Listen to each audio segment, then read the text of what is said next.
Graça e paz, irmãos e irmãs. Hoje, nesse domingo, nós vamos, na verdade, dar uma sequência a alguns estudos que nós já apresentamos alguns meses atrás, que é sobre os Salmos de Ascensão. Nós temos os Salmos de Ascensão, que seria do Salmo 120 até o número 134. Esses salmos, eles, poderemos dizer assim, é como uma playlist que o pessoal que ele sempre, uma vez por ano, subia para Jerusalém para poder estar adorando ao Senhor ali no templo. E esses salmos, então, eles fazem parte desta coleção de que alguns afirmam que seriam cânticos que os peregrinos cantavam em sua caminhada. E hoje eu quero falar sobre o Salmo 132. Esse Salmo 132, ele é o salmo mais longo dessa série dos Salmos de Ascensão, porque esse salmo ele é atribuído então a Salomão e ele traz para nós um contexto histórico, ou seja, aquilo que faz parte da história do povo de Israel. Então, nós vemos que esse salmo começa dizendo assim: lembra-te, Senhor, a favor de Davi, de todas as suas provações, de como jurou ao Senhor e fez votos ao poderoso de Jacó. Não entrarei na tenda em que moro, nem subirei ao leito em que repouso, não darei sono aos meus olhos, nem repouso às minhas pálpebras, até que eu encontre lugar para o Senhor. Então, esse salmo aqui relata um desejo e uma promessa que Davi fez ao Senhor. E essa promessa era de que ele levaria a arca do Senhor para Jerusalém. Ele estaria fazendo um lugar apropriado para que a arca do Senhor pudesse estar ali. Então, essa promessa de que, na verdade, Davi ele queria a presença de Deus, porque a arca ela simboliza isso, presença de Deus. Então Davi ele queria que a presença de Deus estivesse com ele a cada instante. A gente fica pensando qual tem sido o nosso desejo realmente.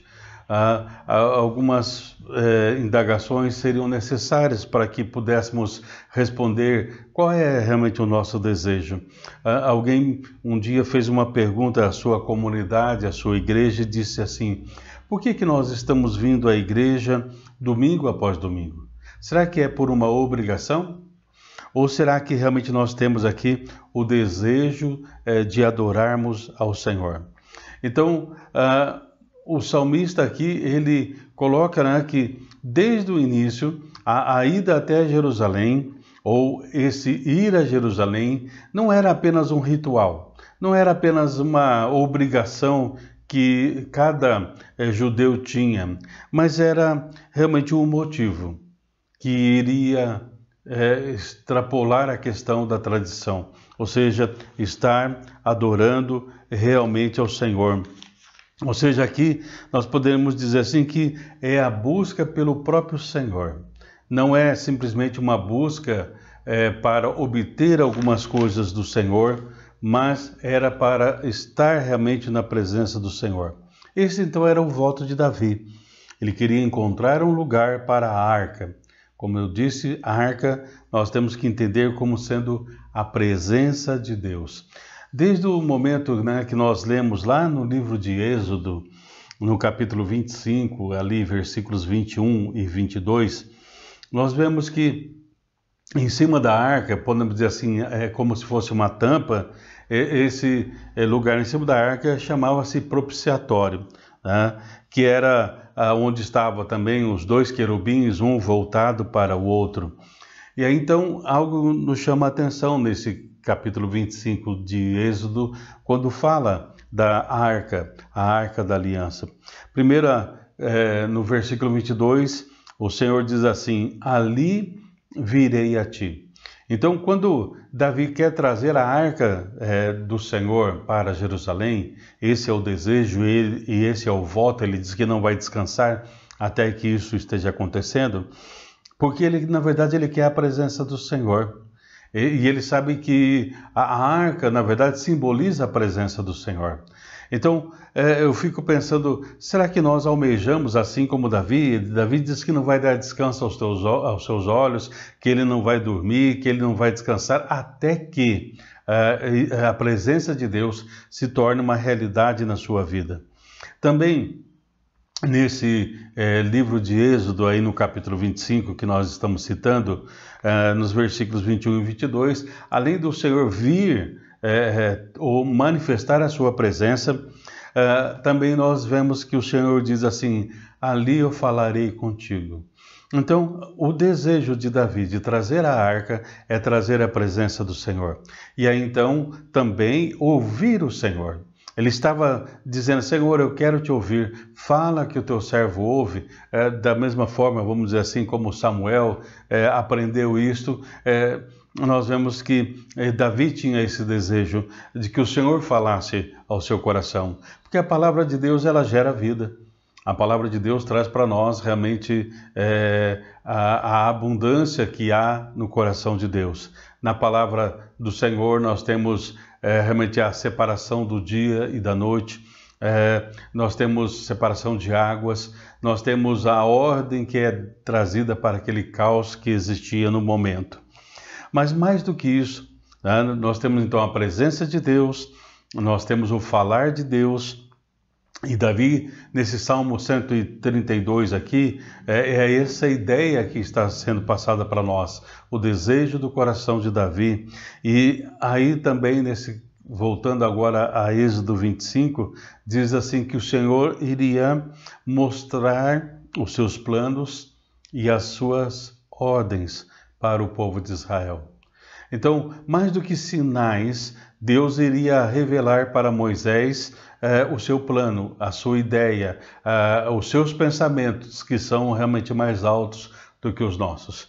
Então, voltando agora para Davi, para esse Salmo 132, nós vemos que Davi quer a presença de Deus, que Davi quer ouvir a Deus, e mais do que mudanças de circunstâncias, mais do que resoluções de problemas, mais do que algum milagre, Davi está dizendo, Senhor, eu quero estar conhecendo o teu plano, a tua boa e perfeita vontade para a minha vida. Nós vemos que essa arca, né, como eu disse, simboliza a presença de Deus. Mas será que nós desejamos realmente essa presença de Deus? No livro de 1 Samuel, ali nos capítulos 4 a 7, que nos conta a história também um pouco da arca, quando o povo, mesmo desobedecendo a Deus, acabam os filhos Hofni e Finéias, né, que eram filhos do sacerdote Eli, né, eles vão levar a arca para a batalha, como se a presença do Senhor apenas ali, simbolizada pela arca, fosse suficiente. Mas a presença do Senhor, ela está ligada também à nossa santificação, está ligada também ao nosso compromisso real para com Deus. E aí então, nós conhecemos a história, eu creio que talvez você já ouviu essa história. O que aconteceu é que os filhos do sacerdote Eli acabou morrendo e a arca foi levada pelos filisteus. Eli também, sabendo disso, acaba depois tendo um acidente e acaba falecendo. Mas o que eu quero enfatizar é que a partir do momento que a arca é levada, e aí então se faz ali uma expressão que a expressão hebraica é Icabod, né? Que numa tradução ou numa interpretação nós temos foi-se a glória de Deus. Ou seja, a arca do Senhor precisava estar num lugar adequado e é isso que Davi queria fazer, trazer a arca para um lugar adequado, trazer novamente a manifestação da glória de Deus. Então, mas como eu disse, para isso era preciso santificação. Por isso, Davi, depois de um momento de pecado, de transgressão, ele diz, cria em mim, ó Deus, ali no Salmo 51, né? Cria em mim, ó Deus, um coração puro e renova dentro de mim um espírito inabalável. Por que é importante nós entendermos isto? Porque muitas vezes nós queremos a presença de Deus, nós queremos que Deus fale conosco, nós queremos entender os planos de Deus, mas nós não estamos no momento também da santificação.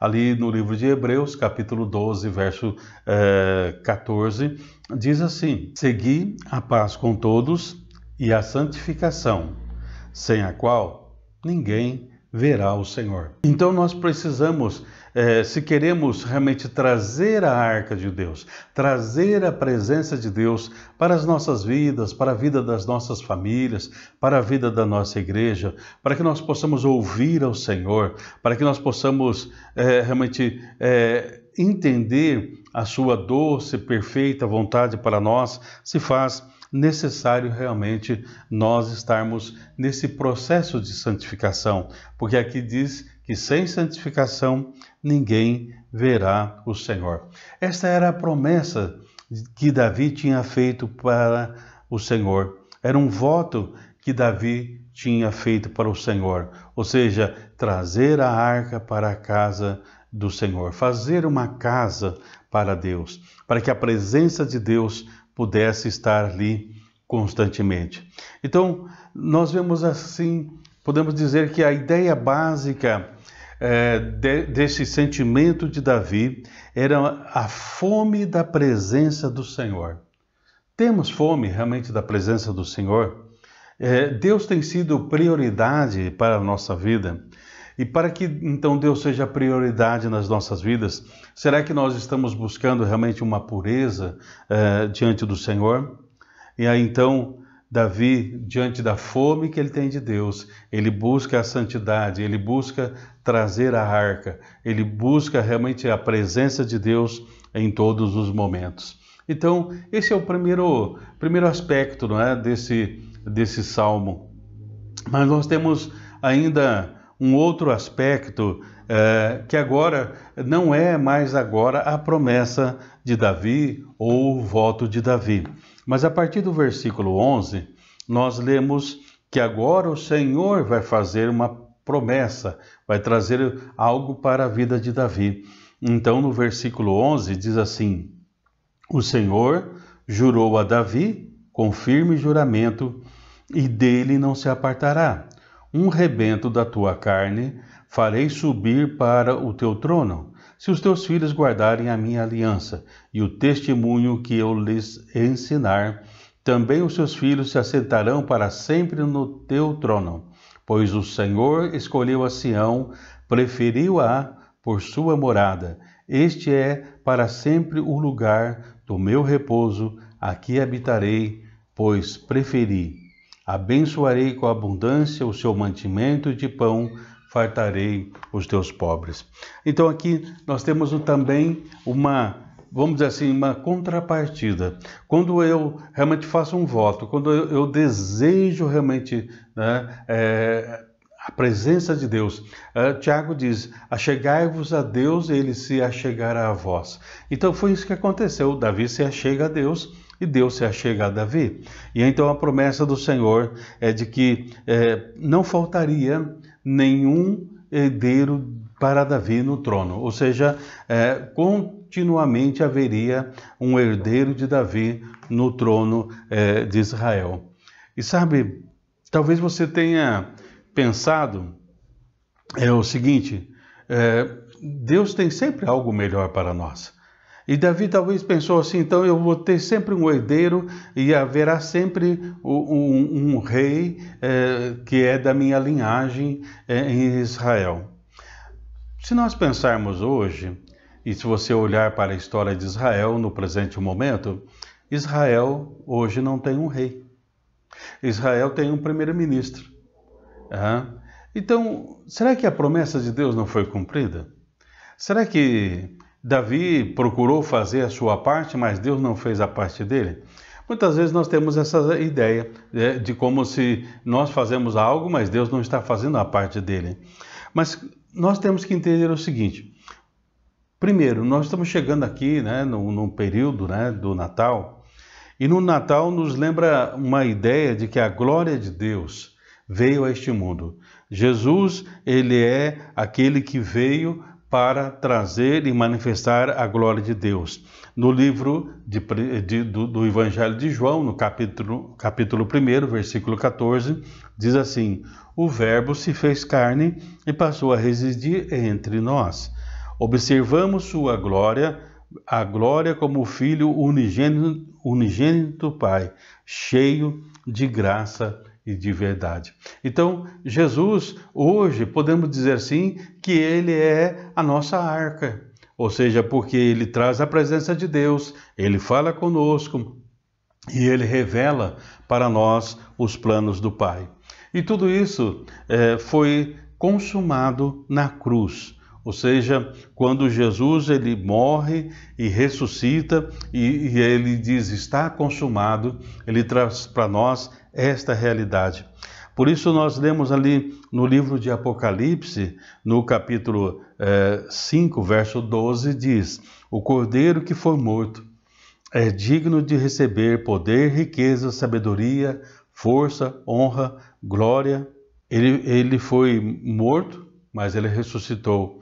Então, ele é digno de receber realmente os nossos louvores. E é isso que Davi fez ao trazer a arca. E aí, então, hoje, né, nós temos a presença de Jesus que vem para nós no Natal, a presença do Senhor que se torna realidade com a morte e ressurreição na cruz, e ele passa a estar em nossos corações através do Espírito Santo. E aí, então, ele vem fazer a inauguração, vamos dizer assim, da sua igreja. Cristo é a cabeça e nós fazemos parte do seu corpo.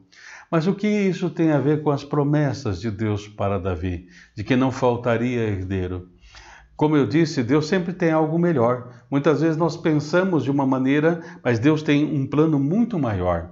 Então nós podemos dizer assim que Deus cumpriu sua promessa. Olha, mas não temos um rei hoje em Israel. Sim, mas Jesus ele é da linhagem de Davi. Então Jesus ele é o rei dos reis.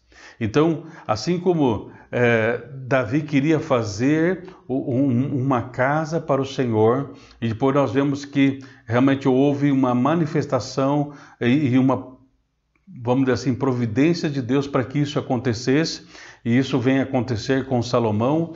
Mas aí Salomão ele chega à conclusão de que nem aquele lugar não é suficiente para comportar, vamos dizer assim, a presença de Deus, a manifestação de Deus. Mas então nós vemos que Deus em Cristo Jesus, ele se tornou o nosso rei.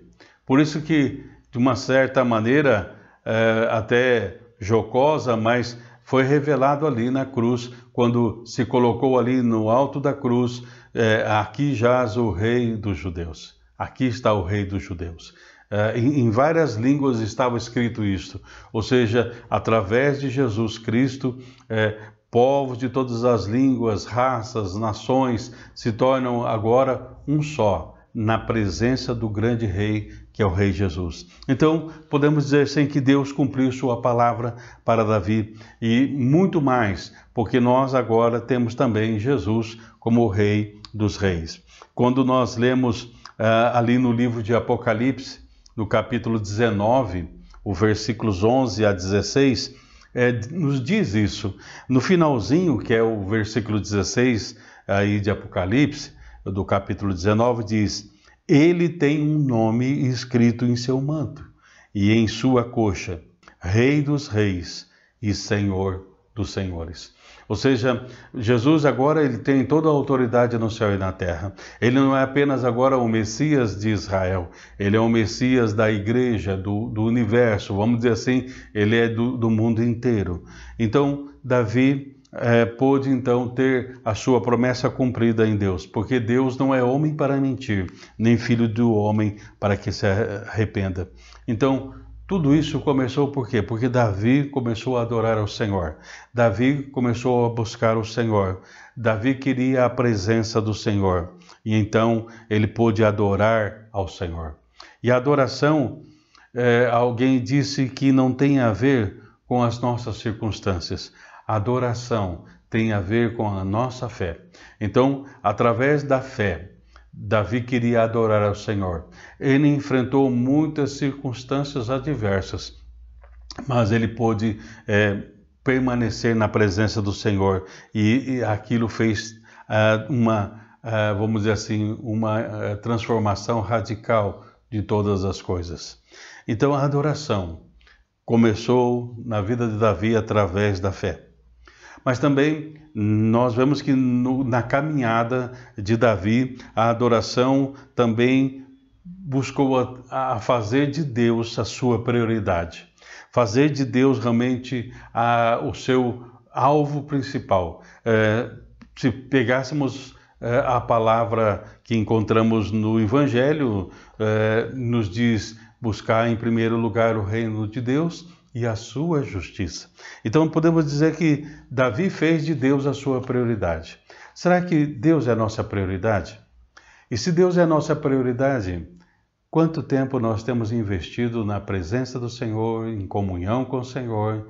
Estamos desejosos, como Davi, da presença do Senhor, estamos desejosos de ouvir a voz do Senhor, estamos desejosos de conhecer os planos do Senhor e cooperarmos com o Senhor, sermos, como diz o apóstolo Paulo, em Romanos, sermos cooperadores de Deus, cooperadores da sua obra.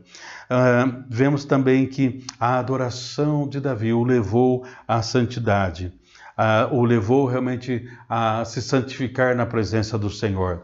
Davi foi um homem que teve muitos pecados. Davi foi um homem que errou. Nós também erramos, muitas vezes também o pecado nos rodeia tão de perto. Mas a Bíblia diz, se confessarmos os nossos pecados, Ele é fiel e justo para nos perdoar e nos purificar de todo o pecado. Então, uma das coisas que Davi aprendeu é que ele amava a sinceridade. E por isso, quando ele percebia que havia feito algo que desagradava a Deus, ele vinha, pedia perdão, mesmo naqueles momentos que ele muitas vezes se segurava. Ele diz assim, quando eu me calei, parece que alguma coisa nos meus ossos não estava legal, parece que uma dor tomava conta da minha alma. Então Davi ia lá e confessava ao Senhor. Também a adoração procura e nos lembra das promessas de Deus. E aí então há um renovar da presença e das promessas de Deus. Então Davi continuou adorando ao Senhor e ele continuou a se lembrar das promessas de Deus. E nós vemos, como eu disse hoje, que a concretude dessa promessa aconteceu. Talvez naqueles momentos, Davi talvez até poderia ter um momento de dúvida ou não em relação à promessa de Deus. Mas a promessa de Deus e a certeza de que Deus estava com ele o levou realmente a uma caminhada de fé a cada momento. Ou seja, a verdadeira adoração exige uma resposta. Davi trouxe uma resposta de fé, trouxe uma resposta de prioridades para a sua vida, ou seja, Deus é que tem prioridade na minha vida. Davi, na sua adoração, trouxe uma resposta de pureza, de santificação. Davi, na sua adoração, trouxe uma resposta de crer nas promessas de Deus. Então, o que tem nos levado hoje à adoração? Nós vemos que o Senhor Jesus diz que o Pai procura adoradores que o adorem em espírito e em verdade. Mas para que isso aconteça, nós precisamos dessas respostas, assim como Davi. Resposta de fé, de santidade, de prioridade, de crer nas promessas do Senhor. Então, o Salmo 32, como eu disse, é um salmo que fala um pouco da história de Israel, mas o objetivo nós precisamos continuar peregrinando. Nós estamos quase chegando, na Nova Jerusalém. Assim como os peregrinos estavam chegando em Jerusalém para adorar o grande rei. Nós estamos aqui para adorar realmente a Jesus, o nosso Senhor. Qual é a nossa resposta em adoração nestes dias? Será que nós temos feito tudo para que possamos agradar ao Senhor em tudo aquilo que nós fizermos? Que as palavras dos nossos lábios, o meditar do nosso coração, será que tudo isso tem sido agradável a Deus? Será que poderíamos nesta manhã ouvirmos as palavras que o Pai disse a Jesus, quando ali naquele momento em que ele é consagrado para a missão, naquele momento que ele tem um batismo ali, que é um batismo de consagração para a missão, onde ele ouve a voz do Pai Celestial dizendo: "Este é o meu Filho amado, em quem me alegro"? Será que nós temos alegrado realmente o coração do Pai? Que você possa meditar um pouco mais nesse Salmo 132 e com certeza que você possa não só fazer promessas de Deus, mas você possa cumprir as promessas para com Deus e que você possa saber, Deus tem promessas também para o seu coração. Receba esta oração. Senhor, muito obrigado por esta manhã e pela certeza de que assim como Davi, ele tinha um propósito, Senhor, de estar e querer a Tua presença. Que esse seja o nosso propósito, de a cada dia querermos mais e mais da Tua presença. Muito obrigado, porque até aqui o Senhor tem nos ajudado. Somos gratos por tudo. Oramos em nome de Jesus. Amém.